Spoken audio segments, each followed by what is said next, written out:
அஸ்ஸலாமு அலைக்கும். Welcome to our channel வஹீஸ் ரெசிபீஸில் இன்றைக்கி நம்ம பார்க்க போகிறது தேங்காய் பால் மீன் குழம்பு.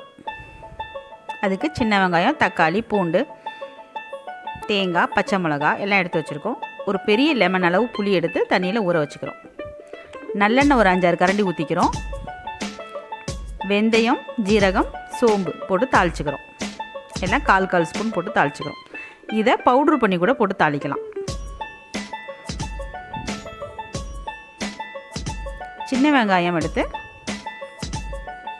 இஞ்சியும் பூண்டும் இந்த மாதிரி தட்டி போட்டு தாளிச்சிட்டு, சின்ன வெங்காயம் 50 கிராம் எடுத்து அதையும் கட் பண்ணி போட்டுக்கிறோம். பச்சை மிளகா பெருசாக இருந்தது, அதனால் நான் கீரி 4ஆக கட் பண்ணி போட்டிருக்கேன். எல்லாத்தையும் போட்டு நல்லா வதக்கி விட்டுட்டு 4 தக்காளி எடுத்து நல்லா பேஸ்ட் பண்ணி அதையும் ஊற்றிருக்கோம். நல்லா எண்ணெய் பிரிஞ்சு வர்ற அளவுக்கு வதக்கிக்கிறோம்.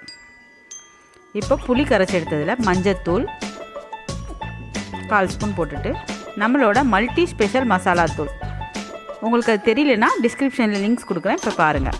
அந்த மசாலா தூள் போட்டு அந்த புளி தண்ணியில் கரைச்சி வச்சுக்கிறோம்.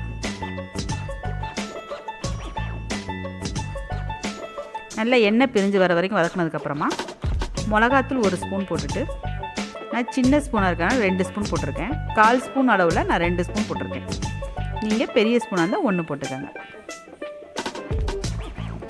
புளி கரைச்சி அந்த மசாலாலாம் கரைச்சி வச்சுருந்ததுக்கு ஊற்றிக்கிறோம்.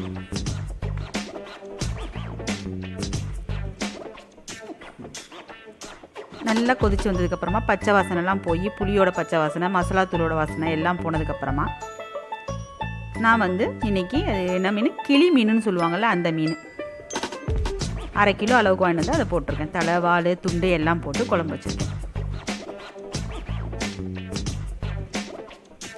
நல்லா கொதித்து எண்ணெய் பிரிஞ்சு வந்ததுக்கப்புறமா தேங்காய் பால் தேங்காய் அரை மூடி எடுத்து வச்சுருந்தோம்ல, அதை மிக்சியில் போட்டு அரைச்சி அதோட ஃபஸ்ட்டு பால் மட்டும் ஊற்றிருக்கோம். தேங்காய் பால் ஊற்றி அதிகமாக கொதிக்க வேணாம், மீடியமாக கொதித்து வரும்போது கொத்தமல்லி தழை போட்டு அமர்த்திக்கிறோம். இந்த மாதிரி வித்தியாசமாக மீன் குழம்பு நீங்களும் ஒரு வாட்டி ட்ரை பண்ணி பார்த்து எப்படி இருக்குன்னு எனக்கு கமெண்டில் சொல்லுங்கள். அஸ்ஸலாமு அலைக்கும்.